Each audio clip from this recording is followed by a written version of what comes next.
Are you ready? I am ready. Oh, beautiful. Today's episode of The Real Deal On is brought to you by GuidedHypnotic.com. That's GuidedHypnotic.com. Are you stressed out, anxiety-ridden, perhaps experiencing night terrors or worse, day terrors? Then go ahead to GuidedHypnotic.com and download your free guided hypnotic meditation. There you go. Hold on, let me go there and download it. Yeah, we got the time, right? Get everybody a second to go there. Go Yeah. Guide Hypnotic and download it before you become hypnotized by Doug's background. That's right.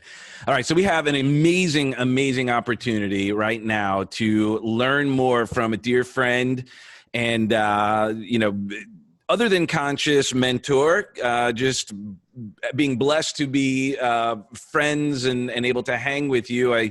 We're so honored to just have you as part of our family, and we get to vicariously experience your incredible work that you do for the world and do everything we can to support you. So let's learn more about you so everyone can sink their teeth into the gift they have.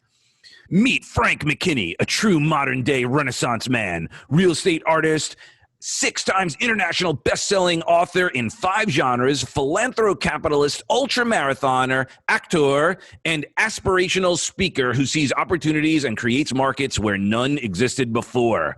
Upon attending his 4th high school in 4 years, he was asked to leave the first 3. Frank earned his high school diploma with a 1.8 GPA. Then with $50 in his pocket and without the benefit of further education, Frank left his native Indiana for Florida in search of his life's highest calling.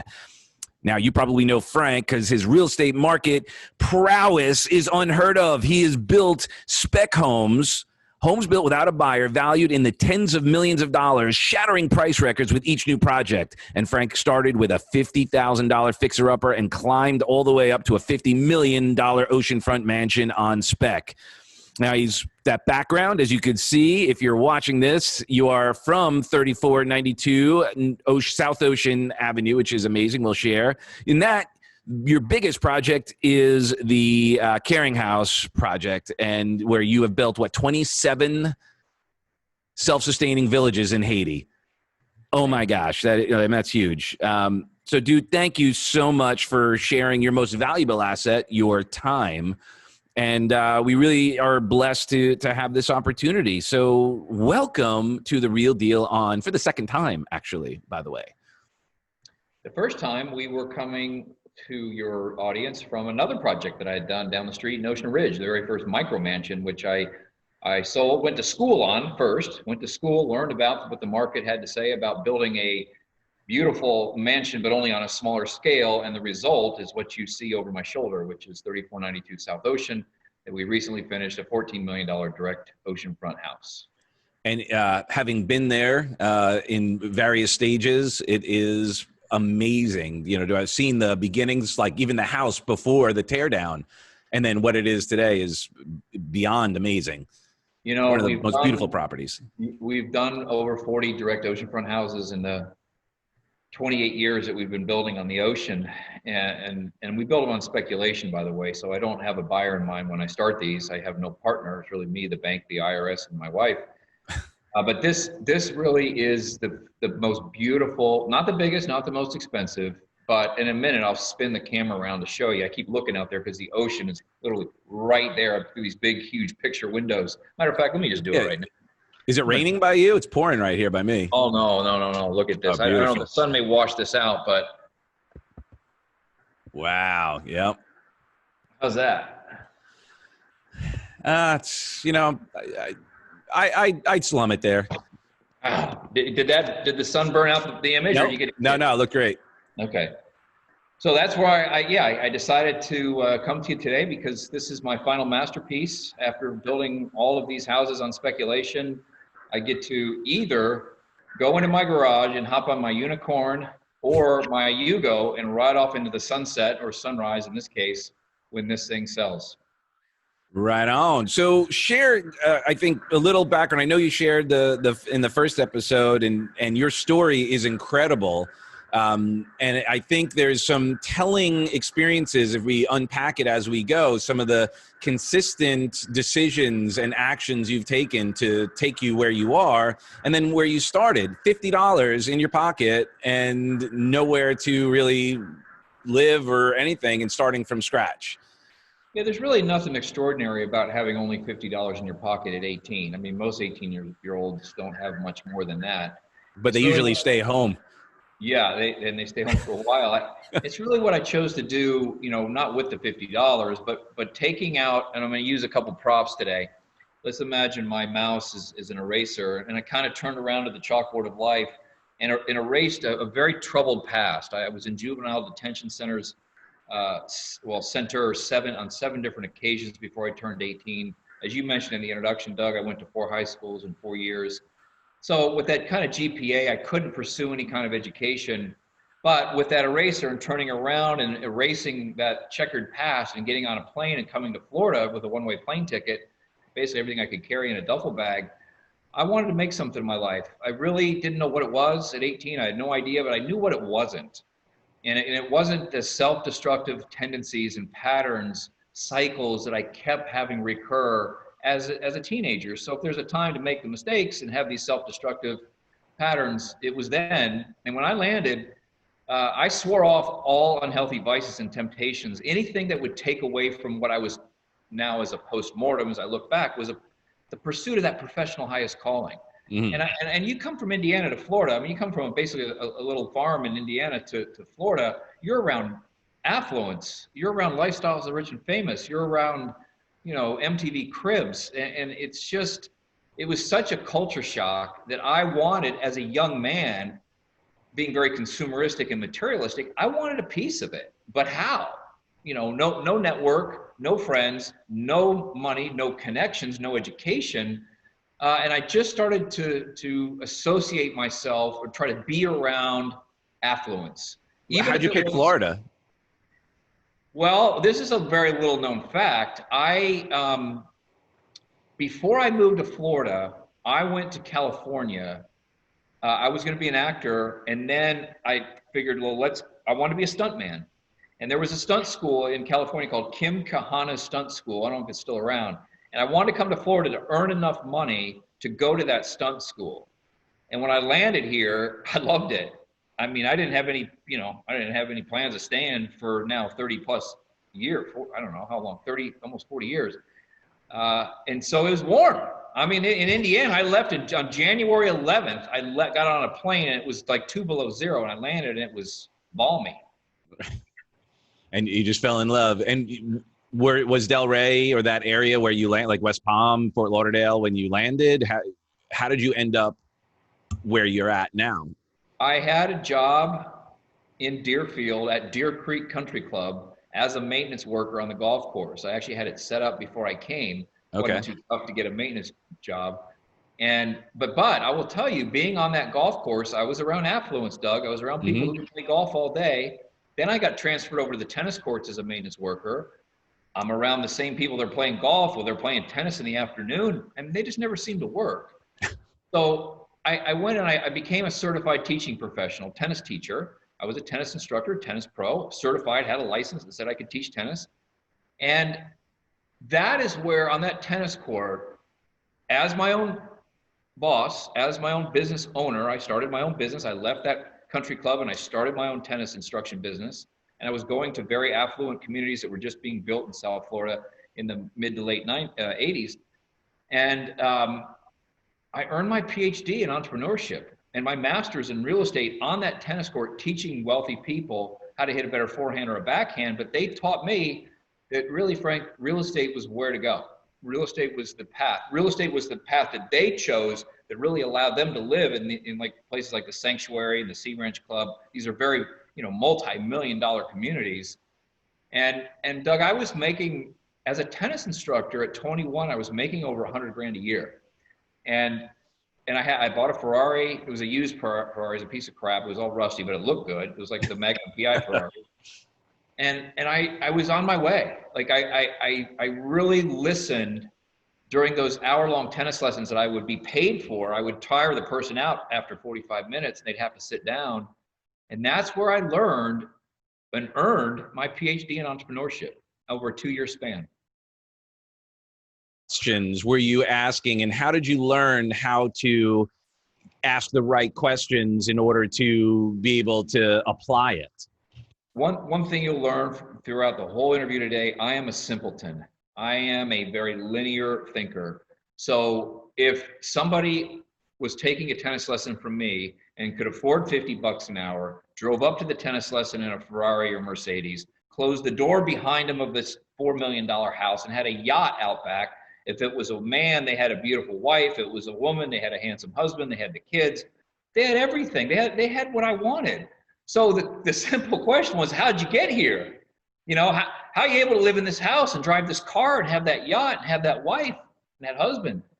And the answer I got more often than not was, oh, Frank, I was a very, successful trial lawyer and I won a lot of money in court and at the settlement table. But from that first settlement check that I got, I bought a duplex. And so I kept hearing stories, real estate anecdotal stories at the end of, really now as I look back, those people were 9-to-5ers. Simple 9-to-5. They were lawyer or doctor or inventor or whatever. My 9-to-5 was tennis instruction. I worked from, early 8 till about 6, but that was my cubicle, right? But the real money that they made, that I learned from them, wasn't from the courtroom or from the operating room. It was from real estate. And so in 1987, I bought my first fixer-upper, a $50,000 crack house in a bad part of town. Flipped it and made, this is before flip was even a word outside of the sport of gymnastics. I mean, nobody was talking about flipping. I made $7,000. And really, if it wasn't for, I'll tell you, Doug, it was a very lonely existence, because at my stage, I put a post up a couple of weeks ago about a group I started called the Young Entrepreneurial Society. I started that way back. Matter of fact, it's back before I even had short hair, if you want to see what that looks like. And I couldn't find many people that were aspirational in their early 20s. It was drugs, it was women, it was, drinking, it was hanging out, it was wasting time. And I didn't have any time to waste. Like, I had already wasted my teenage years and my educational years. I, flunked out all those schools. I needed to get to work. And so surrounding myself with those people and endearing myself to those people that I was teaching tennis to, it really rewired my DNA. They were owner operators. Like, that's another kind of distinction, because as you were seeing them, were they the ones going out there and doing the work, kind of like, because you basically did the rehab yourself on your first house? How did you figure out how to do that? Did you find that out from them, or were you also now seeking out other, or you just trial by fire? No, I will tell you, to be honest, I can't change a light bulb. I did anything on my early projects, and even to this day on my current projects, anything that's unskilled, I can do that. So in the early days, if there was demolition involved, if I had to lay sod, if I had to tear off a roof, I mean, that doesn't take skill at all. Literally, if you gave me a light bulb and told me to change the burnt out one, I would probably break 2 of them before I was able to get the 3rd one in. It's bad. So what I had to do is I would observe, I would drive down the same street I might have bought a house on, and if a house was getting renovated or restored or what have you, I would pull over and I would just, from my car, I'd watch. And I'd watch to see if the handyman, wasn't even a general contractor at that point, was, did he look like he knew what he was doing? Was he organized? And then I would approach that job and ask, hey, I got a job down the street. Would you like to come over and take a look at it? What I always did, Doug, was while the skilled work was taking place, let's say this handyman that I hired to do the renovations, I was always on site basically as his right-hand man, like his gopher, doing the unskilled stuff. But you better believe while I was cleaning up the trash and tearing off the roof, out of my corner of my left eye, I'm watching him and I'm learning not his skill that I wanted to absorb and become a skilled person. I needed to know if he was skilled enough to take my house to the level that I wanted him to. And if not, then I would find somebody else. And really back then, Doug, I became a real estate artist. And it's something that USA Today called me that maybe 15 years ago. It's something I'm really proud of. It's not something I gave myself. It's something that a periodical, a newspaper said this man is a real estate artist. And I have been that real estate artist since that first crack house. I was so proud of the fact that I could deliver the American dream to somebody who was renting it. I wanted you to own it. I'm a big fan of owning the American dream. I don't buy and hold things. We can talk a little bit about that, but that's not my expertise. It's buy, add value, and sell like nobody. And I loved providing, mind you, for 5 years, I didn't do a house worth more than $100,000. So I got really good at the craft, not the business, the craft of real estate, and hone that skill as a real estate artist on the lesser priced homes, so that when you see the world's over my right shoulder, or whatever it is, left shoulder there, this is the world's only aquasphere. I mean, it's a spherical aquarium that has clownfish and jellyfish and blue tangs in it. I mean, those are the things that really, some of those ideas, not specifically, but they started back with the $100,000 houses. And I remember going to one of your trainings about that. Your philosophy behind that work, the way you shared it was brilliant in the way you present.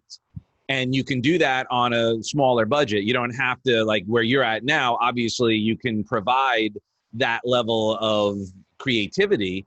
But even on the $50,000 crack house, some of the things that you shared in the presentation and how to expose people to the opportunity and the marketing of it was brilliant, and still is, obviously.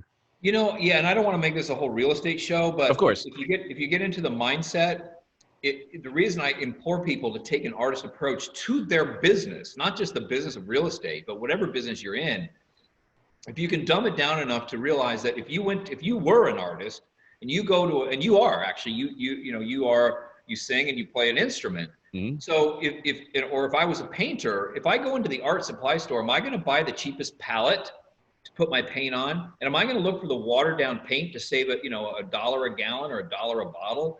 And am I going to buy the paintbrush that's made out of, grass versus camel hair or whatever they're made out of? No, you're going to buy the good stuff because you're proud of your artistry. Just like you're going to buy the best guitar. You're going to get the right microphone and the right amp because you want to sound and look good.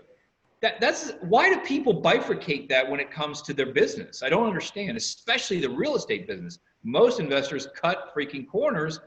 And I'll tell you what, if you're new to if you're new to life, for that matter, it doesn't have to be new to the real estate business, or you're new to business, not new to life. That would be kind of Ellie. But if you're new to business, build your reputation first, and the bottom line will follow. Yep. Build that reputation. Most people focus on the bottom line, and too much so, to the detriment of their reputation. I did the exact opposite. I made smaller margins. My profit margins were smaller on my early houses, Doug, because I wanted to build a reputation. And well, clearly you have, and you bring up an interesting point. I think it was Steve Jobs, or maybe it was Wozniak, the Apple founders, that talked about, like, they painted the inside, or they made the inside of the computers look as good as the outsides. And similar to what you shared, that approach, because they're like, even though no one's going to see it, they still wanted to be sure that it was going to have the same energy, the same professionalism, the same level of, without a, lack of a better term, perfection.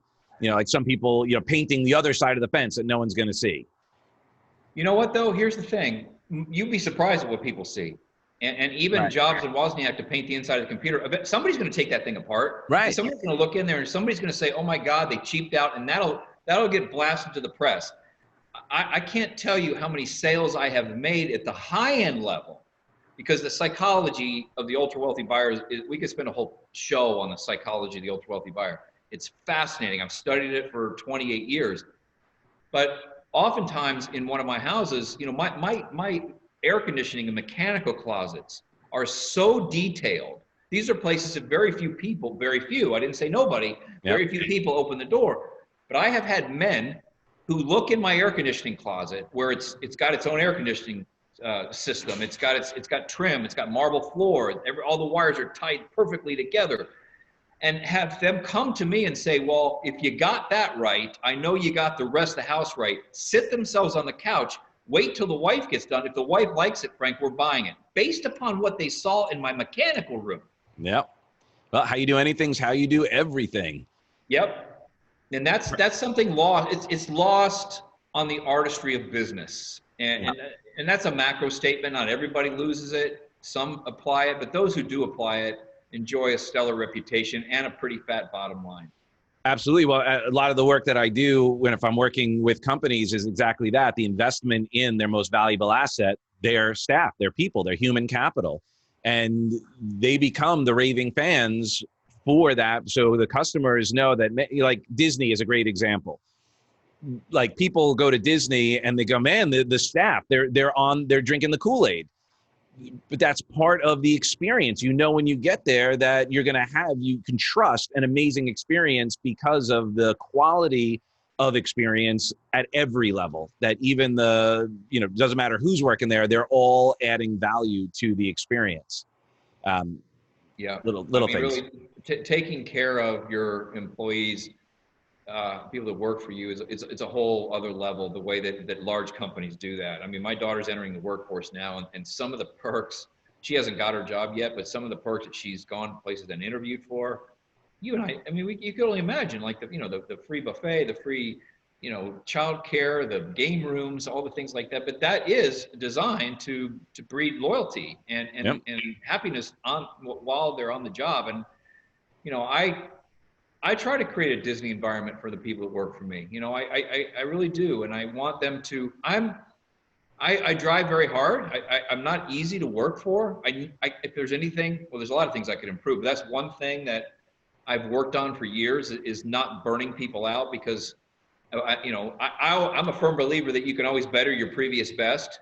But if you can always better your previous best, and that's my expectation, eventually you burn out because you can't just keep bettering your previous best. But I like the Disney analogy. So how have you been then adjusting with some of these new challenges, and have you seen patterns? Because you've been in the business for so many years, you've done so many things between being an author, doing your charity work, being a runner, the Ultramarathoner, the Badwater. Like, you've accomplished so much, and there's always been resistance, I'm sure, from different areas and different angles. And what has been your relationship with those resistances, and what patterns have you seen that you've been able to access to overcome? As a visionary or somebody who, and I know this is going to sound a little egotistical, but I think at my age and my stage of life, I feel like I'm two or three chess moves ahead of most people I interact with. Mm-hmm. And that's not an indictment on humanity. It's just that I am so conditioned to that resistance that you just referred to, mm-hmm. that, get it out of the way. I understand an aquasphere has never been built before, and it's going to be impossible, and we can't do it. Okay, you said your piece. Now let's go do it. And I'm so used to overcoming, to set yourself apart. Matter of fact, we're talking a little bit about branding now. Mm-hmm. Personal branding is the art of amplifying your essence to the state or to the point where your customers, either current or future, become subliminally intoxicated with you first, then your product or service. And so I've worked very hard, subconsciously and consciously, to build that brand. And part of the brand building process is to set yourself apart. I mean, in the line of work that you're in, there's a lot of people that do and have, podcasts and have YouTube channels, but the way you introduced your program, it was funny. It gets your attention. The background gets the attention. The guide at hypnotic.com gets your attention.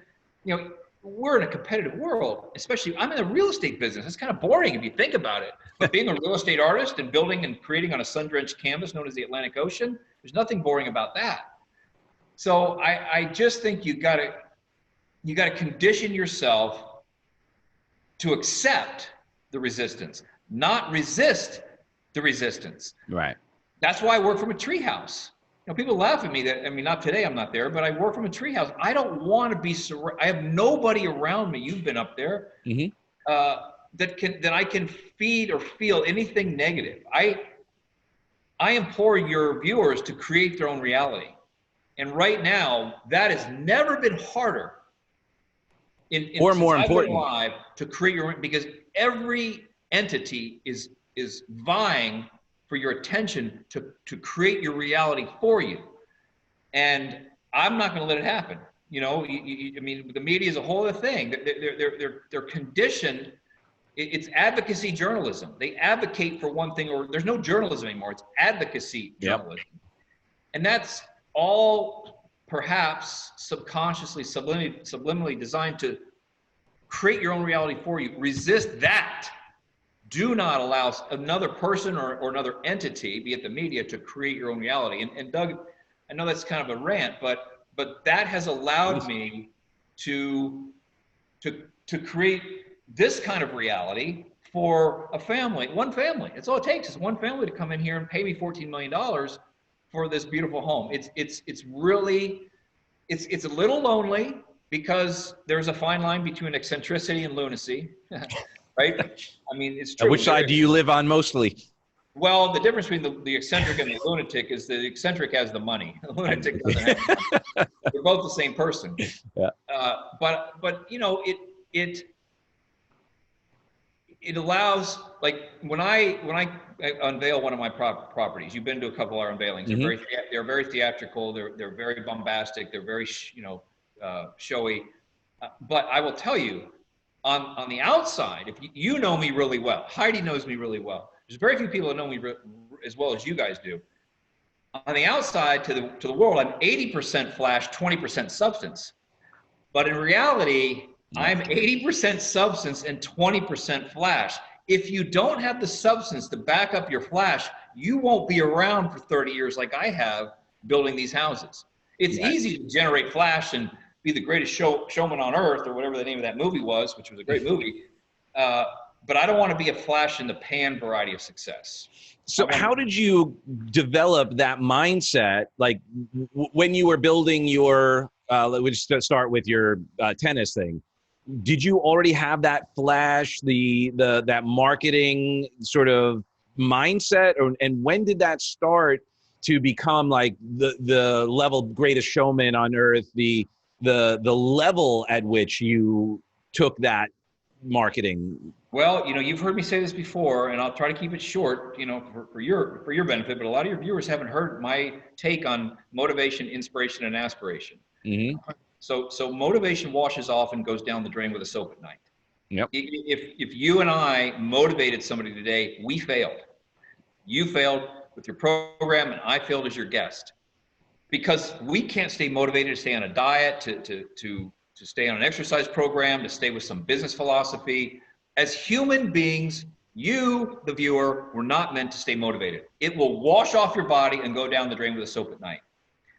Stay with me. That should be relieving, by the way, because I can't stay motivated. Okay, Frank, what about inspiration? Mm-mm. Inspiration is like watching a really inspiring movie or reading an inspiring book. It lasts about a week, like a sunburn. It'll dissipate. You can't even stay inspired. But this is a roundabout answer to your question, Doug. Aspiration will alter your DNA. And I said, as a young man, who do you aspire to emulate, Frank? Who is it that you look up to where you're not going to copy them, but you're going to absorb some of their mannerisms and patterns into your own DNA, into your own person? And at a young age, I loved Willy Wonka. I mean, these are fictional characters. I love now not because of the candy and all that. If you read the book, actually, besides watching the movie, it's the greatest marketing book ever written. It is the greatest. I'm asked all the time by academia, what's the best marketing book you ever read? Willy Wonka and the Chocolate Factory. Mm-hmm. Because look at the hype that he created. Look at the way those people were going crazy to buy his chocolates because of the marketing genius. A little bit of eccentricity, a little bit of lunacy, a little bit of, he pulled things back and kept things from people. The ultra wealthy want what they can't have. That's why I put a veil over my houses. Mm-hmm. So who do you aspire to emulate? And I picked Willy Wonka. I picked Robin Hood. I picked Evel Knievel. These are two of those three are fictional characters. And if Evel Knievel wasn't a real person, he could have easily been a fictional character. Right. Yeah. So those are the things that I still do to this day. I say, okay, I want to market myself as a tennis pro. And so let's absorb some things that are attention getting into my DNA so that I can make 100 grand a year as a tennis instructor at 21. And now at the level that we play at now with the real estate, there's a method to that madness, Doug. You've been to the unveilings. It's not a tribute to ego, because there's a difference between healthy and unhealthy ego. Yep. Unhealthy ego, we know what that looks like. You can feel it, you can sense it. Healthy ego says two things. I'm extremely passionate about what I do, and actually three things. And I believe I'm one of the best in the world at it. The third thing is, and I'm not afraid to tell you about it. Very passionate. I'm not the best in the world, because that's unhealthy ego. I'm one of the best at building oceanfront spec houses. And there's only 40,000 people out of 8 billion that can afford what I do for a living. So I better not be afraid to tell people about it. So were you always that confident in your abilities? Like when you were starting, like I assume you played tennis before to do that. Like, did you always have that level of confidence? And how did you shield from the naysayers, the negativity, and which ultimately could potentially influence your own thoughts? Because that's really the biggest problem, is the negative, the naysayers, then you buy into that BS. Did you ever struggle with that? That's the difference. You're right. That is a difference. Now, I'm going to tell you, I am afraid every day of my life, and I'm insecure every single day of my life. I feel insecurities. I feel fear. What if this house doesn't sell? You know, what if all these things that I'm told and I hear all the time. The difference is I don't let my insecurities stop me. I don't let the fear stop me, because fear, Doug, fear is associated with the thought of taking a risk. It's not the actual taking of the risk that causes you to be afraid. It's the thought of starting theguidedhypnotic.com. It's the thought of building a house at $14 million in South Palm Beach.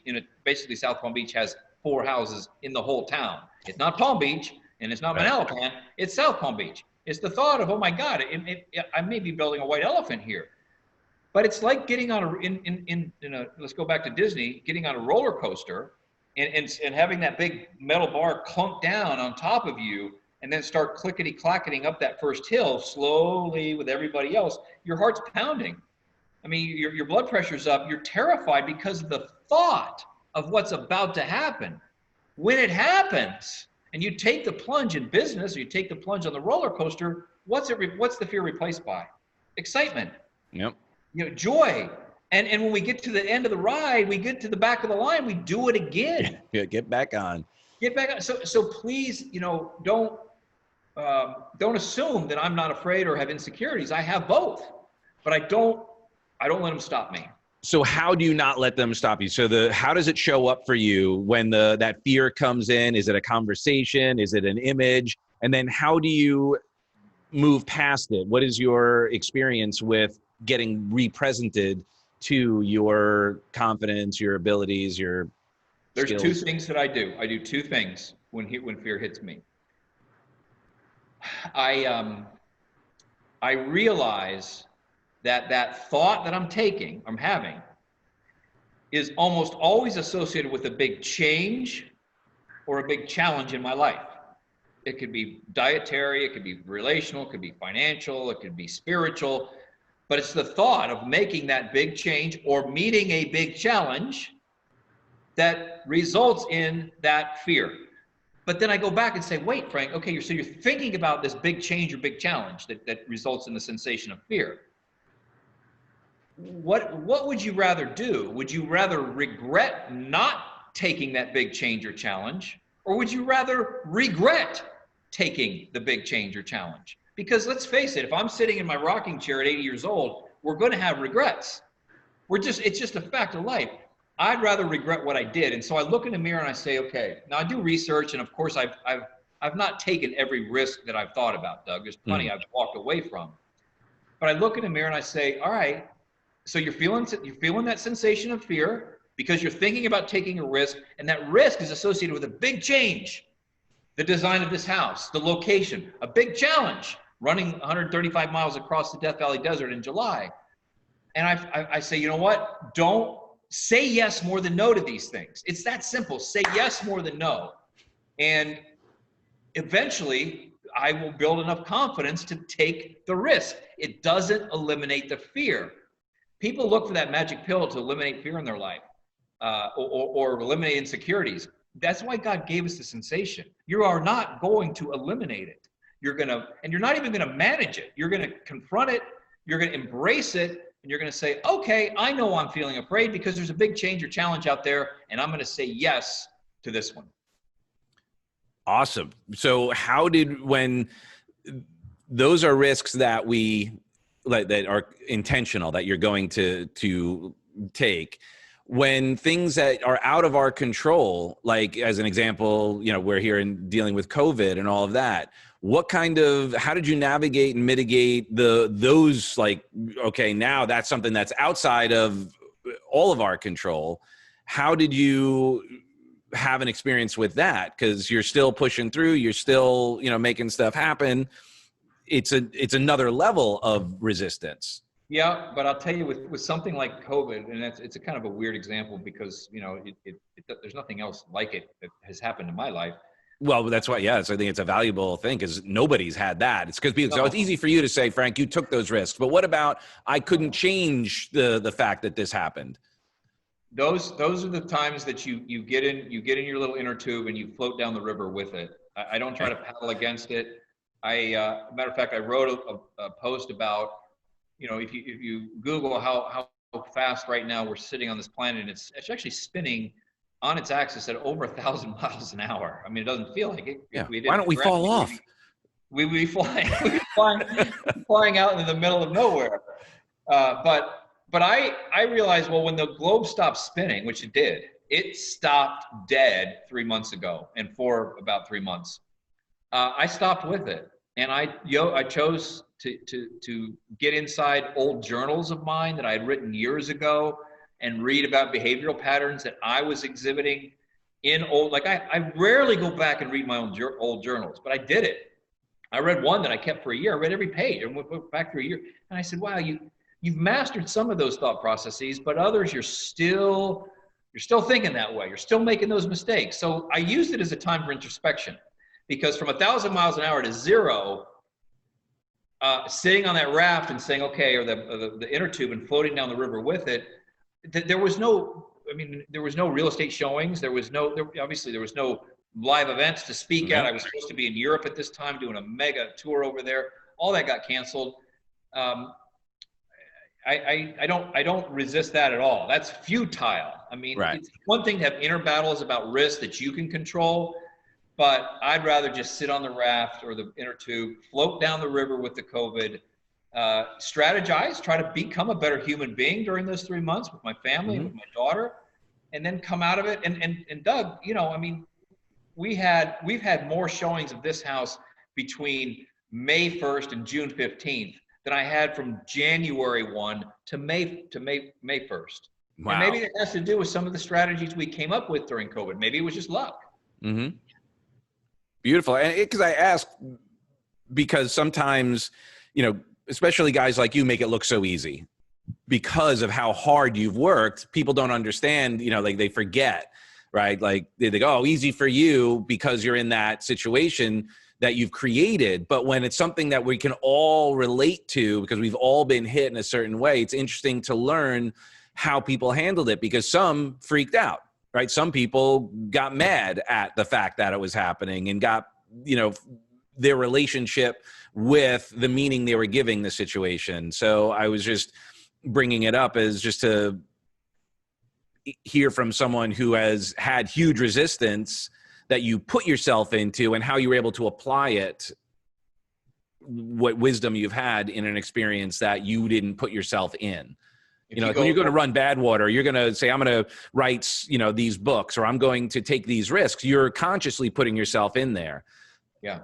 So it's like, where did you, the patterns of how you applied the stuff you put yourself into versus the stuff that just kind of came at you? Well, going back to one of the first motivational books I ever read was 7 Habits of Highly Successful People, Stephen Covey's book. Mm-hmm. And what really resonated me from that book, is still a great book, by the way, for those of you who have never read it, Seven Habits of Highly Successful People. He passed away a few years ago. One thing really resonated with me is circle of concern versus circle of influence.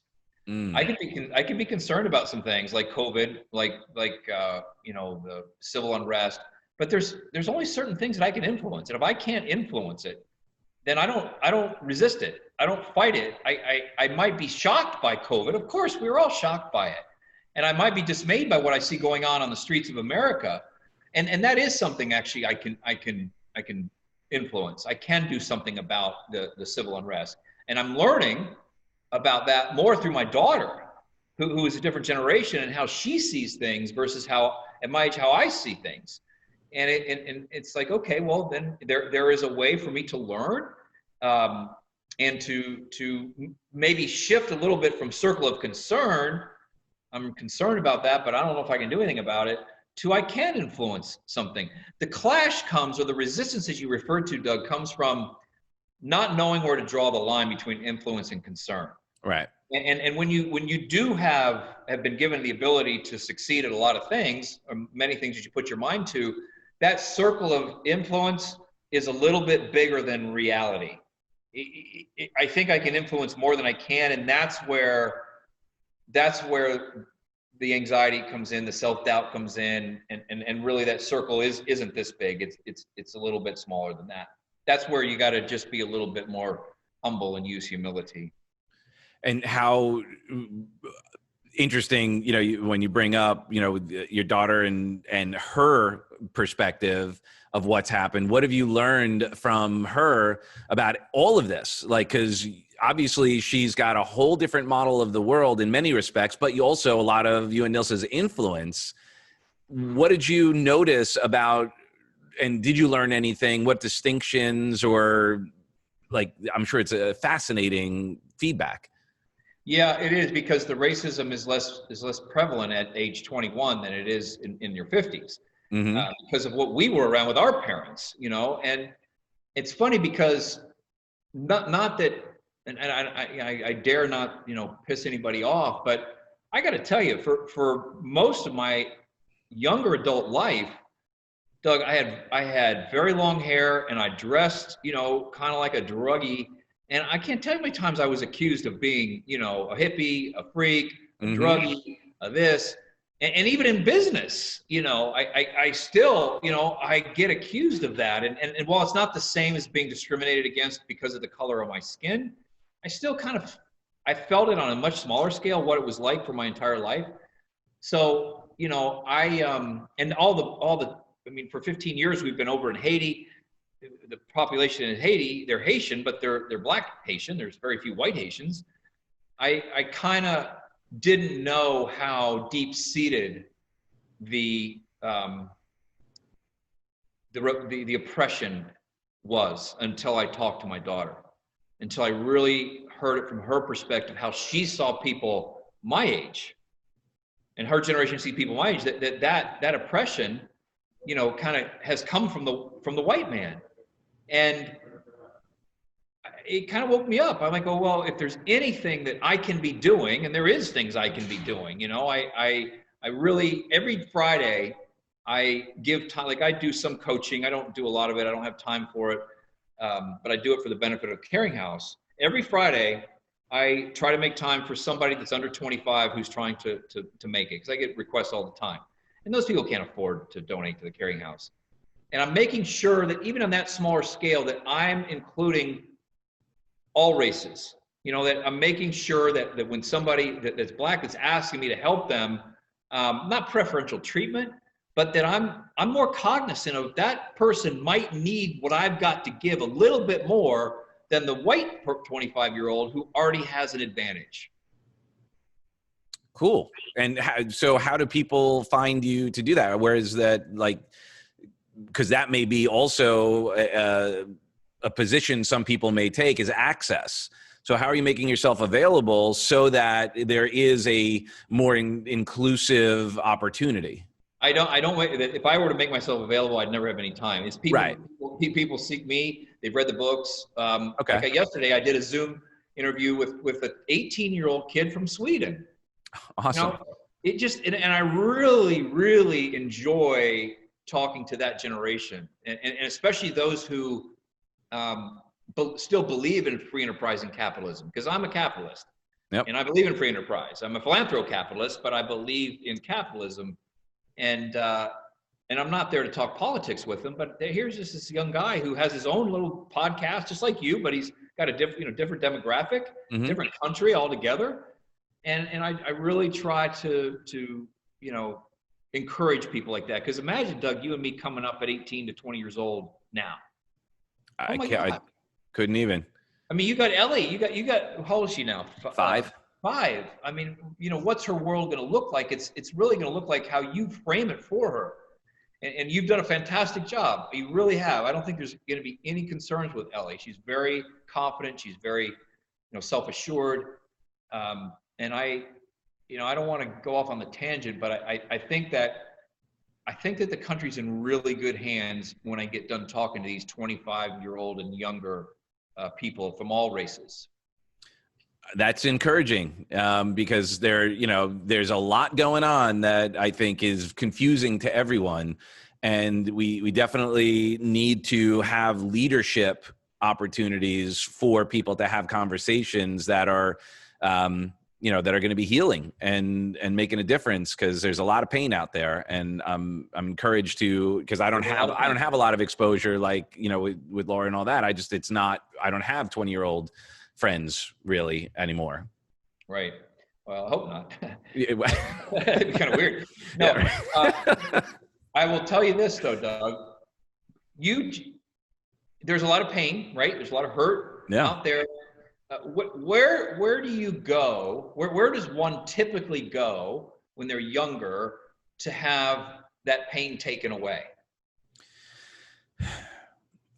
When I look at back, what I used to do is at 20, I stopped doing drugs. I went to music. I went to work, and that was. How about younger than that? Oh, when I was like 16, I was. Or 10 or 8. Where did you go? Oh, television. Escape that way, playing, and hopefully, my family. So, which person in your family most often is really skilled at taking pain away? Usually, mom. When we have a female president of this country, you will see a tremendous amount of healing. Women see things in 3 dimension. Men see things in 2 dimension. There's a different dimension, a different perception from women. And I'm telling you, and there's not a woman running for president, unfortunately, but the way that the country is right now, it needs healing. And that's not being sexist at all, saying that a woman she's not just a healer. She's an empowerer. She's a leader. We need that from the top down. We need, sometimes when I'm coaching a woman or a man, by the way, I tell the woman to find her why, and that's not WHY. It's the letter Y. Find a little bit more of your Y chromosome, right? Got to do it. Be in touch with that stronger side. And for men, you got to sensitize yourself by getting in touch with your X, not your ex-wife. Your X chromosome, because you've got to, and I'll tell you, when it comes to what I do for a living, Doug, the money rooms in a $100,000 house or a $14 million house are the same. The master bedroom, the master bathroom, and the kitchen. And if I asked you what the gender of those 3 rooms was, you would tell 9 out of 10 people would tell me female, and they're right. So when we design a beautiful kitchen or a beautiful master bathroom, for example, I have to make sure that I'm in touch with the X chromosome in my body to make sure that I appeal to that sensitive side of the woman who's going to be walking into that room. Agreed. And that is such an interesting conversation in that what it will take for us as a society to not only be ready for that, but more importantly, create the space that allows a woman to have that femininity infused in it, just like you said, to tap into that, because it seems that in order to play in that field, they step up to be more live in the masculine, just because that's where it's predominant anyway. So I think that's where some of the confusion could come, because it seems like, once you get into that environment, it becomes diluted. It can, but if you just go back to business and some of the women I've worked with in business and helping them come closer to their Y chromosome, Right. Because it's not, in some cases, it is a man's world that you're dealing in, in the construction industry. My wife, if I go out of town and she comes on the job site, she gets more respect than I do because she's understood that she's tapped into that Y chromosome and she can become that, that strong leader when she needs to be. And she's not when she needs to be, she can be it all the time. And I think that when I have, so I get asked all the time to write an endorsement for people's new books. And this has been interesting. So I very rarely say no. I mean, I'll research you to make sure you're not a sex offender or, somebody that I just don't want to endorse your book. Gotta have standards. Yeah, I gotta have some standard. I research if you're a decent person, or if I know you, I will ask you to make the first pass at the endorsement and I will edit it. And Doug, is pretty interesting. Many, if not most women that I've asked to do that struggle mightily when I tell them, set humility aside, all humbleness aside, extol your virtues exactly as you'd want me to do it. And either they can't do it at all or they struggle with it. Men have a little bit easier time. Nobody gets it right, by the way. When I get an endorsement or even a forward for a book, when I write it, I blow it up. They're the greatest thing in the world. Most people struggle with that healthy ego that you've got to have when it comes time to telling your story. And I know this, we didn't intend this to go to a male-female thing, but it was interesting. I just did one about a month ago. I really had to encourage this woman who's extremely successful and speaking from the stage and all that. She couldn't do it. She couldn't write it. She was so humble and shy about it. But the exercise, I wouldn't write it from scratch. I helped her. She did it, and it was a really, really good exercise of building self-esteem, her own self-esteem. I mean, you bring that up. I know we are both are published by the same company, and I had no forwards written. I know I talked to you about it, and it was a timing thing to get it done before it went to print and all of that. And I think there was a part of me as well. Just it was difficult for me to oh, man, I gotta write it, and I felt like pressure, like to be in a way that is unnatural for me. I'm not generally hey, let me do that. And I remember when I was in 8th grade, our math teacher told us to grade our own papers. And I gave myself like a 70. And it's just so interesting. So then, this kind of leads to another thing. I know you're a very spiritual man. I wonder if some of that, if we were raised in a church or something like that, that humility and all of that, I wonder if some of that comes from either a misinterpretation or like there's always something wrong with you kind of thing, original sin, there's a mindset that we've been indoctrinated into that we are less than. Well, I mean, I'm a Catholic still. A lot of people raised Catholic aren't. I am still a practicing Catholic. So talk about the ultimate, feeling of guilt almost my entire life. But setting that aside, if somebody like when Trump wrote a couple endorsements for my books before he was president, his secretary said, "Well, Frank, same thing. That's where I learned it. Frank, will you just jot down?" I blew it up, man. Let him water it down. Did he water it down, or did he? No, he made it even better. Better, great. I mean, the cover of my tap book. This was his line: "Groundbreaking deals and a rock star look." That President Donald Trump. That was his line. So, I think we struggle enough with self-esteem and self-confidence. Guilt is a whole other story, right? Because of if you introduce religion into it. But it gets back to my personal branding reference, Doug. It's the art of amplifying your essence. And what does that mean? I can break that statement down, the whole branding statement. Let's break it down to 3 pieces. The art of amplifying your essence. What that means, translated, is what do you do really well? And turn up the volume on it. So, there are certain things that I do well. Okay, you're a great marketer, for example. Well, if I'm pretty good at marketing, I'm going to be real good at marketing, and I'm going to jump out of a helicopter on top of the roof. That's turning up it's amplifying the essence. Personal branding is the art of amplifying your essence to the point where your customers, current or future, okay, so let's take that piece. You are competing. You've got people that are your customers now, or that you want them to be your customers. Part of this is setting yourself apart to the point where your customers, current or future, become subliminally intoxicated with you first. So get them the jaw to drop, and then they come and buy the product or service, because you're not Coca-Cola, you're not Kleenex, you're not Pepsi, you're not Apple. I mean, these are corporate brands. Mm-hmm. The guided hypnotic is Doug McGurk. It's not without Doug McGurk, the guided hypnotic doesn't exist. So you must amplify your essence to that state where your customers, current or future, become intoxicated with you, subliminally, by the way. They don't realize that it's happening, and then they'll buy your program, your meditation program, because you're so good at it. That's the same thing with my houses, Doug. I don't come with the house. The haircut doesn't come with the house. Rose-colored shirt doesn't come with the house. That's the 80% substance that's mistaken for 80% flash, that when they open up the front door, there's the front door right behind me. When they come through that front door, it's the house that wows them. It's the house that blows them away. All I did was get their attention. All I did was get them to the front door.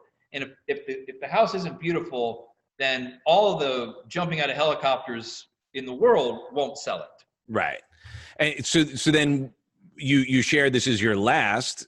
How are you going to amplify your essence and create, you've got your book. I think you shared you were starting to paint. Yep. But so what's next for you? Because this is now another reinvention. Okay, so here's a good lesson. You don't have to follow this lesson, but this is how I'm choosing to approach that. I don't get to hop on my unicorn or in my Yugo and ride off into the sunset until this property sells. Mm-hmm. So I'm monomaniac. It's a really good word. Write it down. Monomaniacally focused on that occurrence. I don't allow myself to spend a lot of time. I might think about things that I might want to do, but Doug, it's really easy for me to latch on to something and then go full throttle into that. I can't risk that. I know my mindset too well. I can't risk getting overly excited, because the pursuit of something new is very exciting. Let's face it. I mean, the pursuit mode in anything in life is exciting. I'm addicted to excitement. And this isn't my opinion, it's my therapist's opinion. So Frank, when you were younger, you were addicted to excitement that was self-destructive. Getting arrested all this time and spending all that time in juvenile detention. When you were with the recovery industry, and I would speak at some of the places you worked, it was so enjoyable to talk to the people that were there, because, and I'm happy to have people disagree with this, but most people going through recovery are never going to change. They're wired the way they're wired, and they are not going to change. Forgetting the recidivism rate is over 80% in the industry and blah, blah, blah. I mean, that backs up my belief. But what you can do, and you don't even have to be in recovery to follow this. So if I was addicted to excitement, and that addiction was leading the way for self-destructive behavior, and we all have a little bit of that in us, especially those who are wired that way. Well, all I did, I never changed, Doug. I'm still the same guy who's addicted to excitement.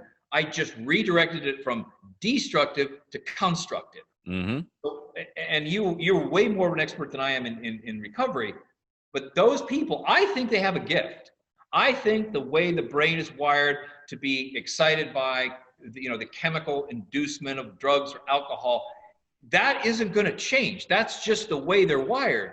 But my God, if they can grab onto something constructive versus destructive, you don't even have to turn that receptor off. That synapse can fire. I'm a perfect living example. And so are a lot of other, kind of type A people. They found a replacement for self-destructive tendencies. Yeah, that was the work we did. We helped recontextualize exactly that conversation. One of the ways we would approach it, we would say, how many of y'all, I would ask in the group, how many of y'all feel like you're successful? So here they are in treatment. And they're going, no, very few hands are raised going, yeah, I'm successful. Like I'm in freaking, I just got a detox. What are you talking about? Like I've lost everything. I'm a failure. Then I would say, okay, well, successful people, are they creative? And I'm like, well, yeah. Okay, great. Are they focused? Yeah. Are they willing to do whatever it takes? Well, yeah. Are they willing to, like, do they take no for an answer? I'm like, well, no. I was like, all right, awesome. So let me ask you something. While you were active in your addiction, looking for your drug of choice, were you creative in the way you approached getting your drug of choice? And they're like, yeah. I said, were you focused on getting your drug of choice? Like, yeah. Were you willing to do whatever it took? And I go through all of that, and they'd be like, yeah. I'm like, well, you're freaking successful. Give yourselves a hand. Now let's recontextualize where you put that energy and give you the gift of honoring. Instead of throwing the baby out with the bathwater and saying you're a bad person, you just had behaviors that were deconstructive, that were essentially destroying your life when you could actually be using it to rebuild it. And it was a powerful thing. And that's why we loved having you come in, because you exemplified it perfectly. Yeah. Yeah. I mean, getting a little bit technical, Sigmund Freud and other noted psychiatrists say we are who we are. Freud says we are who we are by the age of 3, by the way. The way we will approach the rest of our life is established by the age of 3. Other psychiatrists go all the way up, and no past the age of 12, by the way. So whatever you have learned and been exposed to and been wired to between the age of 3 and 12 is pretty much how you're going to go through the rest of your life. And, so Ellie, for example, what you see in her personality-wise and preference-wise and behavior-wise, that's not going to change. And as a matter of fact, the way she's so demonstrative and dynamic, I mean, kids that are a little more subdued maybe have a greater chance of that deviating when they get up to 10, 11, and 12. I think Ellie's pretty much set the way she's going to go. It will become amplified as she becomes an adult or a young adult. So if that's the case, and we all have skeletons in the closet, and we all have tendencies, it doesn't have to be self-destructive, but even insecurities, even the lack of belief in yourself, that can be as destructive as being an alcoholic. I mean, it's more destructive because it's like killing yourself with a butter knife. So you spend more time in pain and you have an illusion of being okay. It's like being a functioning alcoholic. Yeah. So you're able to function, you get to hide it, but you don't take those risks. You live a life of subdued, like, you're neither hot nor cold. So I spit you out. It's that's torture. Yeah. And be real careful. And this isn't coming from the outside world. It's coming from the inside world here. Be real careful labeling yourself. Yep. Be real careful, because now, again, I know the treatment, gurus and stuff are going to either quit watching or I'll get hate mail. If I was an alcoholic, I would never say I'm a 20-year recovering alcoholic. No freaking way. I'm done with that. That is not my life anymore. I don't understand that. We don't have to debate it, but I have had issues like that once I have overcome them, I am no longer that. And I will no longer associate with that. I won't even say the word anymore. It's in my past. I put it behind me. Yes, it's fine to go to the AA meetings. I mean, I never went through it, so I get it. If you go, I'm not knocking it at all, but you're not that. You're not that. You've moved on. You might be something else now. Overcome that, put it in your past. Don't use the word again. And that keeps the labels, Doug. I mean, the labels, we get enough of that. I mean, enough negative labeling happens internally and externally. I'll deal with the positive labels. Oh, he's flamboyant. Oh, he's bombastic. Oh, he's egotistical. Oh, he's a showman. Oh, he's this. So what? None of those hurt me. But if somebody said, "Oh my God, he's an alcoholic. Look at him out there in the bars. I mean, he does one thing during the day and says another thing in his books and another thing." Well, that could be a problem. I don't want that kind of label on me. Well, in my program, Freedom Hack, which is the second step after guided hypnotic, that's one of the major parts of that, and that's what we worked on with our clients in treatment, is identity and who you identify as, because it's the strongest need in the human psychology. So yes, if we never endorsed referring to you as an alcoholic, we would say you're struggling with drugs or alcohol. I mean, you may have a behavioral a relationship with it that is not supporting you, but that's not who you are. Because I'd ask that, just like, sure, who, you know, what do alcoholics do? And they'd say lie, cheat, steal, manipulate. So every time you say, hi, I'm Doug, I'm an alcoholic, you're saying that you lie, cheat, steal, and manipulate. And like, oh. So when you're not doing it, you're feeling incongruent. And then you get to say, when you do, ultimately, everyone is going to have a moment where they may lie, may cheat, may misbehave. That you get to go, see, well, I'm an addict. What'd you expect? Right. And now you're living congruent rather than when you talk about, you know, and I love it, doing your, amplifying your essence, that's taking your identity and amplifying it, essentially, when your essence is your identity in many respects. Yeah. Or parts of it. Yeah. And you say something too it's okay, you know, you're not an alcoholic, but you're struggling with drugs and alcohol. We all struggle with something. Right. We all I struggle with excitement, and if I don't have something like a house, there is concern. Nils is concerned that when this sells and I'm done, like, okay, what are you going to replace it with, Frank?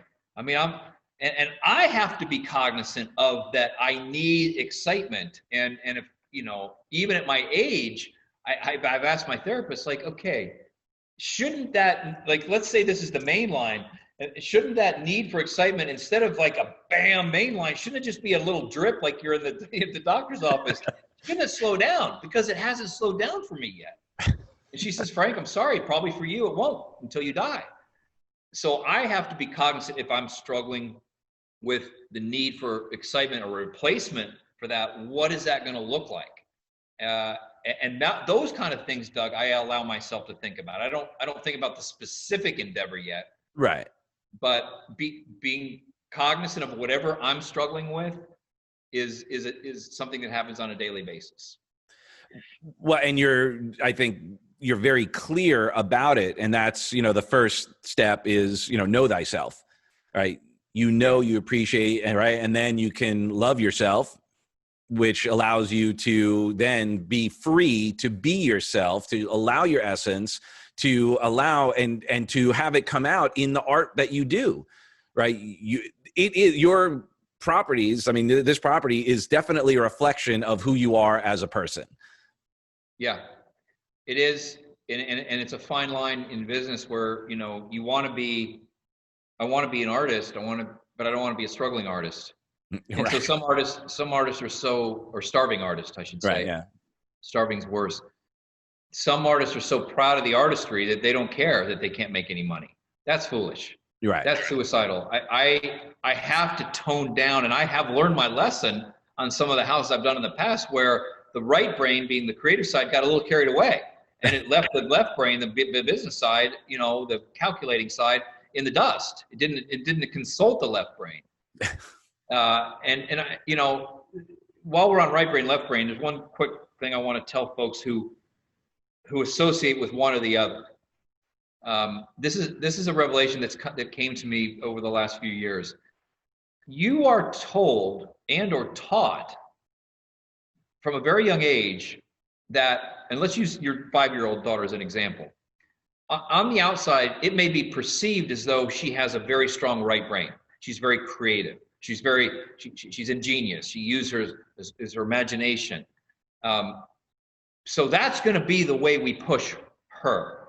But she's probably really bad at math, and I'm not saying she is or isn't, but maybe spreadsheets and the business mind isn't hers.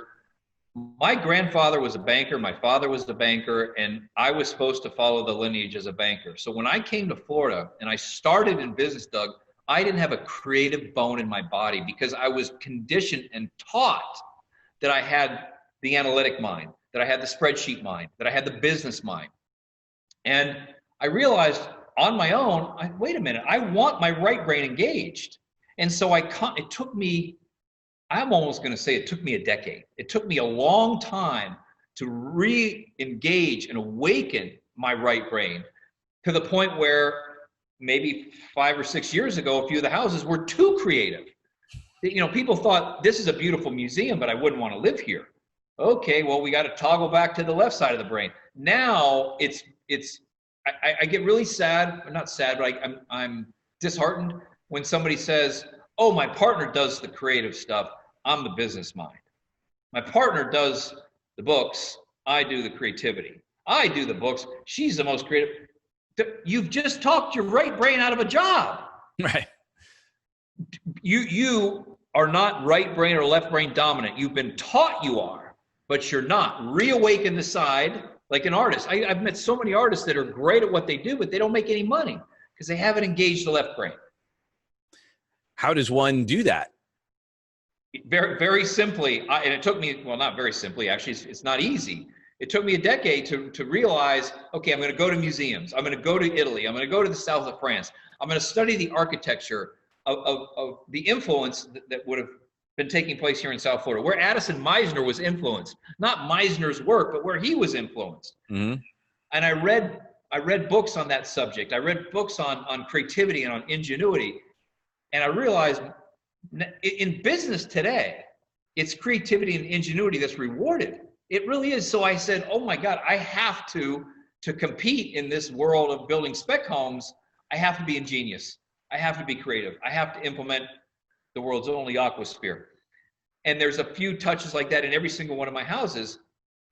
Once it wakes up, Doug, it doesn't take an effort to keep it awake. It's been since Ellie was a little girl, perhaps one side of her brain was suppressed to allow the creative and the imaginative side to come out. Make sure you spend time on the other part. It may be boring to her. Doing math right now and looking at little spreadsheets and understanding business would be super boring to her, but expose her to it. So yeah, and for her, you're absolutely right. But she does get a little bit into math. She does like doing math and counting. So that's encouraging. And that's the challenge for, I think, all of us is like where we want to allow people to just be themselves and encourage that. And then sometimes, like I growing up, I wanted to always rock. That's always my thing. Like since I was a kid, I was playing guitar at 4. I always wanted to do that. My dad's a banker, a lawyer, and it was always like, Douglas, what you need is a fallback position. You need a job. You need to, have a career, go to school and all that. And I'm like, Dad, good voice. Yeah, well, that's it. That's how I've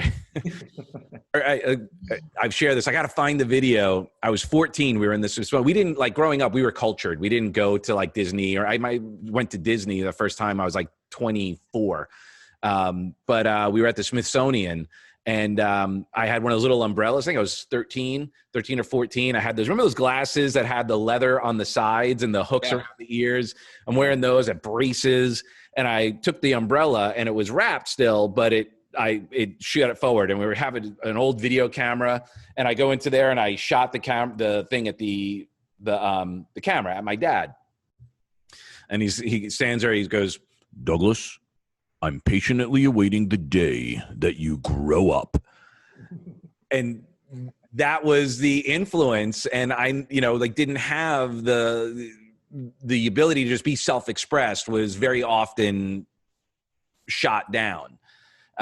So I think, and I bring that up because that's like with Ellie, kind of Ashley's as a fellow father, with Laura, how did you balance that of maybe correcting some patterns or things? Oh, I'll never do that because I was raised that way and I saw problems. And, here we are we do our best to allow Ellie be as self-expressed as possible because we, both Heidi and I, were not encouraged to be as self-expressed by any stretch.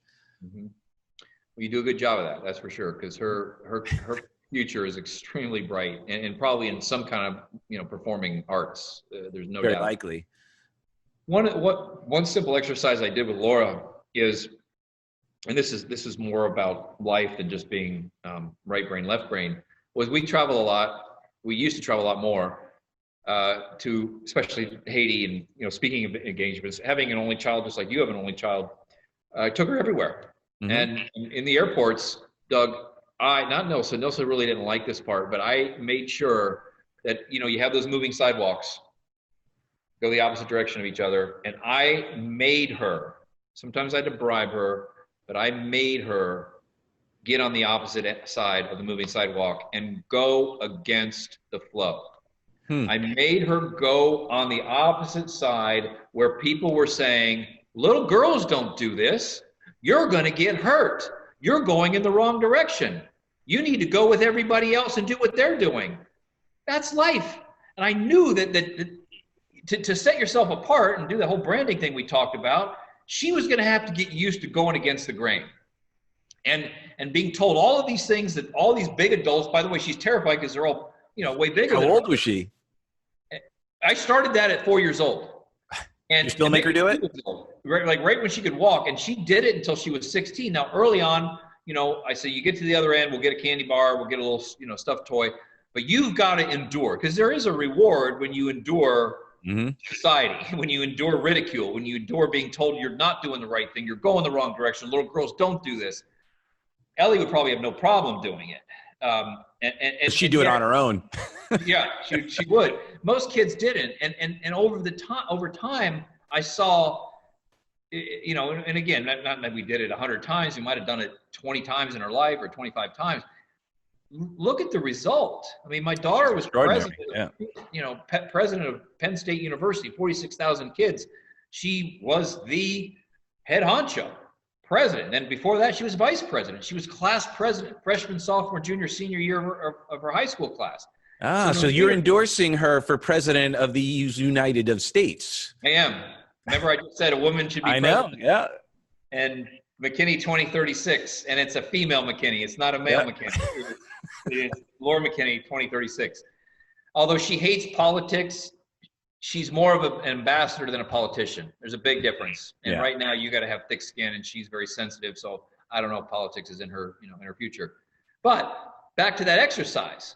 So as she was younger, I would, and Nilsa came around.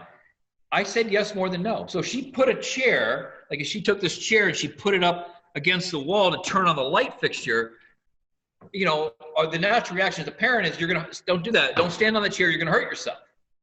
If she hurt herself, she's going to learn. Maybe she should ask mom and dad for some help. So I always said yes more than no to what she wanted to do. And I forced her to go against the grain, to set herself apart, to build the confidence, to say, I'm going this direction because I believe in this direction, even though it was the wrong direction going down the moving sidewalk. And does she remember that? Does she ever talk about? Oh yeah. She talks about it all the time. And how does she talk about it now? Terrifying. Not fun. Does she appreciate it, or? Oh yeah. Okay. Yeah. So yeah. She appreciates it. She appreciates that. And Doug, the other thing that, and again, we're not teaching people how to raise their kids, but.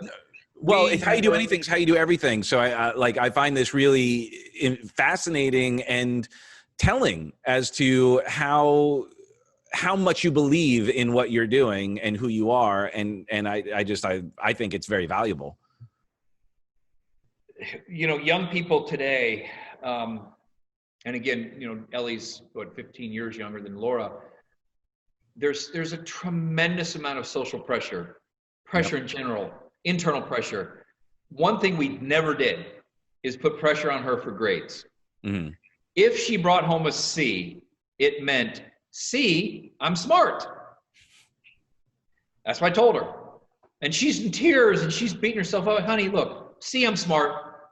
If you got a detention, which I think she got one for chewing gum once, I took her to Applebee's. It's okay to rebel a little bit. I don't care about your grades. I care, but I'm not going to pressure you about your grades. And if you express yourself by chewing gum one day, so be it. And now the internal pressure that she puts on herself to succeed is far greater than I ever could have put on her. And by the way, going to Penn State, it's assumed that she had, straight A's. So she went into that school with basically a 3.0 average, and she came out with a 3.1 or 3.2 average. I encouraged her to get involved in extracurricular stuff, and it paid off. I mean, you don't get elected president because you got straight A's. It's because all the different factions that she was involved with, when she ran for president of that huge college, she got elected. That goes all the way back to how we didn't pressure her to get straight A's. And I think that's instructive because I think in many ways you were going against the curve or the grain when you started building the houses you were doing and so forth. Like you were the Thornton Mellon of like spec properties, because I'm sure there were a lot of people who had academic knowledge or experience that had a certain opinion when it wasn't actually what real life is. So I think that translated to Laura, where she was able to come from real life as opposed to just academia. Yeah, it's yeah, you're absolutely right.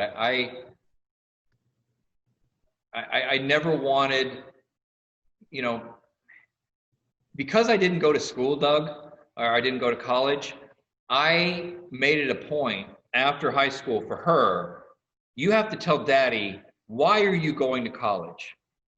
Because life really is about purpose. And if you don't have purpose in life, you're going to be miserable for the rest of your life. And I said, you need to tell daddy why, if you want to go, okay, is an if. If you don't want to go, that's cool. And if you do want to go, why? If you don't want to go and you want to start your own business, it costs daddy $200,000 to send you to a nice college, rounding up for, you know, assuming it's not going to a state college. Like she wanted to go outside of Florida. So there was no, you know, Florida prepaid didn't apply to go into Penn State. And I said, look, it's going to cost me around 200 grand. I'll give you $100,000 right now out of high school to start your own business, just like dad did.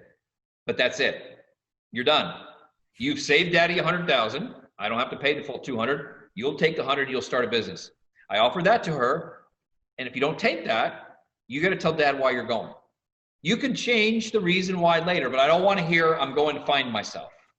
I'm going to determine what I'm going to do with the rest of my life. That's bullshit. I want to know exactly why you're going to college. And she, you know, during college, she did kind of change a little bit. She actually got into an entrepreneurial minor and majored in broadcast journalism. But that set her up for identifying purpose in life, not just floating around out there like a lot of young people do today. Beautiful. And you've obviously done a tremendous job. So right now, then, what is your purpose? And we could kind of wrap up on all of this. What is your purpose moving forward? I have a bunch of books I've written, as you know, and I have a calling, a professional highest calling, to build houses with aquaspheres in them. But I have a spiritual highest calling, as well as you, the viewer. Everybody watching Doug's program has a spiritual highest calling. You may not know what it is now, but I encourage you not to focus solely on that professional highest calling, which is the gift God gave you to put food on the table and put money in the bank and pay your bills. We all have a professional highest calling, what we do for a living. What's your spiritual highest calling? What's your spiritual purpose, as Doug just asked? And Doug, if it wasn't for me finding that pretty late in life, you know, my mid-30s, I was a miserable, wealthy, young man. Made a lot of money selling spec houses, but I was depressed. And is this what it's all about? Like, I work really hard, come from nothing, and I feel like shit. Until we started our Caring House Project Foundation, which is the entity that has built 27 self-sufficient villages in the poorest country in the Western Hemisphere, that being Haiti.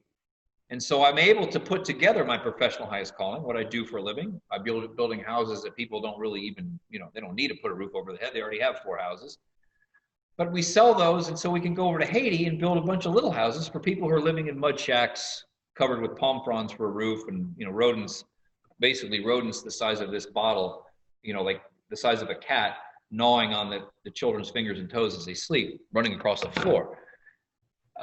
That purpose that I discovered 20 years ago probably saved my life. It allowed me not to get involved in pursuing exciting things that could be destructive. It gave me a reason to get up in the morning. To this day, I feel as a responsible steward for the blessings God's given me. I'm very grateful that He opened. See, for a while there was no heart in my soul, or there was no soul in my heart. I'd lost both. It was all about materialistic and consumeristic things, Doug. It was about making money and putting more clothes in my closet and cars in my garage. And finding that spiritual highest calling, which you supported and Heidi has supported, you know, buying tons of our books and coming to all our events and donating to to Caring House, we've been able to take 12,400 children that were eating those mud patties flavored with lemon juice, and now they're living a self-sustaining existence in a beautiful new house in a self-sustaining village. You know, it's a whole other interview maybe in the future. We're cutting this short. I'm selling this short. We can skip over happiness and land on joy when we are able to put together our professional highest calling with our spiritual highest calling. Doesn't mean Frank McKinney's joyous every day of his life. Absolutely not. But it does mean that I have purpose every day. And it's beyond just the aquasphere here. It's waiting for Haiti, because we just did a COVID campaign for Haiti. Haiti's getting clobbered by COVID. You don't hear about it because they're all interested in our country and the elections and the political thing and the unrest. Civil unrest was happening in Haiti a year ago. It made what was going on in the United States look like child's play, like two children fighting on a kindergarten. So, you know, we're still over there in the midst of civil unrest there and COVID, trying to do our thing to build our 28th self-sufficient village. So for the viewers, you know, this book, The Tap, it's of the 6 books, this is the how to succeed in the business of life. And it really, you know, this is the hand of God coming down, tapping you on the shoulder, calling you to more. Teaches you how to recognize life's great tap moments and how to act on them. That, I believe, Doug, will give you, the viewer, the purpose that we all seek. Beautiful. So how would they get in touch with you to get the book, to learn more about the Caring House and contribute and add more value? I think that we talked about Disneyland, Disney World a little minute ago. If you want to not leave your house and go to Disney World, go to frank-mckinney.com. It's my website, of course, frank-mckinney.com. On that website, you can take tours of houses like this. You can take, not virtual tours, you can get in and actually give you a guided tour of this house and other houses I've sold. You can read sample chapters. Like here's my newest book, The Other Thief. You can read sample chapters in all my books. You can go to Haiti and you can, on a Google Maps presentation, you can see the villages that we've built over there. So it is kind of like a Disney experience. And on that website, Doug, you can click on the Caring House Project Foundation, not only visit Haiti, but make a donation. We have 78 different donation options that range from a $4.25 $4.75 chicken, they went up 50 cents, $4.75 chicken, all the way up to an entire village for about $285,000. We can build a whole village. And so that's where, and even if you bought one of the books on our website, of the $25 purchase, about 20 bucks of that goes to buying meals for the kids that were eating dirt. So that's 200 meals replacing the dirt that the children were eating just from buying one single book. It's a no-brainer. I'm sure our audience will be supporting for sure. And your books are obviously phenomenal, and the fact that you've covered so many genres is impressive alone. And I guess that's back to your addiction to excitement and challenge to hit multiple genres at once. And didn't you release 2 at once at one point? Was it 2 at once or 3? 3. 3 at one time? Yep. So you got real quick. This is my first book, Make It Big. This is more of a philosophical book. Following Make It Big, my publisher said, this was a different publisher back then, Doug, this is Wiley. They said, that's great, you fancy yourself a philosopher, but you're a real estate guy. So write a real estate book. So my first real estate book was Frank McKinney's Maverick Approach to Real Estate Success. It's the only one of the 6 that's a paperback. And then following that book, I wrote the 3 at one time. The Tap, which is the spiritual book that I just referenced. Burst This, which is my most recent real estate book. This is really everything I know, 300 and some pages in real estate. I charge $950 an hour if you want me to coach you. It goes to the Caring House. This is $30, and you can learn the same thing by reading that. And then, because I walk my daughter to school every single day for 10 years, 1,652 times, I wrote a young reader fantasy novel based on those walks. And then my most recent book is a Christian romance novel titled The Other Thief. You are truly a Renaissance man, and we didn't even get into your ultramarathoning and all the other crazy stuff you've done. So in honor of your time, thank you so much for sharing of yourself, and we'll put that website, your site, in the description, both the podcast and on YouTube. And man, we can't thank you enough for joining us. Any final words, any final advice? You know what? I mean, I'd like, this has been, an hour and a half. You referenced the world hurting, and it's hurting. We are hurting as a society, as individuals. I hurt. I'd like to, maybe when you get done with all the other folks, come back and let's spend more time on that spiritual side. Let's spend more time on the tap side. We kind of glossed over that. And your program isn't specific to anything. It was just kind of my fault that I didn't go there a little sooner. It's not a real estate program. And let's try to heal. You're really good at it as not just a host, but as a guest. And maybe we spend a little bit more time on that. To whom much is entrusted, much is expected. Well, let's just book it, and we'll just do it. There's no rules. No, let's jump right into that. There's no rules. I just want to tell you hi. And people are messaging me right now saying, wow, this is such a powerful interview. I'm loving this. This is great. Such wisdom. So just want to tell you. For a while, your head got cut off. Am I here? Oh, there it goes. All right. No, I mean, Doug, I got to tell you, I've done a bunch of interviews. You have a way of pulling out what people need to hear. And I watched you do it when you were working the recovery business. You were working with people that were hurting real bad, and you turn around a lot of lives. So taking that gift that you have to a new audience, a new format, let's do it toward the spiritual side. Yep. Not preaching at you, not throwing the Bible at you, not pounding the pulpit, but helping you overcome some of the hurt. I'm 100% on board. I think sometimes right now as well, I follow your lead, and so let's schedule it, because sometimes it's a little touchy because people don't know how to respond right now, and they're at a loss for words because they are also in pain. And like I posted the other day, I made a comment like, hey, maybe we could look at different questions we could be asking to lead us towards healing. And because I'm just noticing, like our life is all questions, right? All we do is ask questions. What's going on, and what does it mean, and what do I do? And someone responded back, and they're like, "We don't need healing, we need change," and kind of like adamant, like upset. And I'm like, well, all right, change is healing. Healing is change. Not all change is healing, but healing would be change, would be positive transformation. And I think finding that delicate way to come from that spiritual place of love and honor, respect, and empathizing with everybody's pain, because it's not just one person, one group, one organization, one ideology that is hurting right now.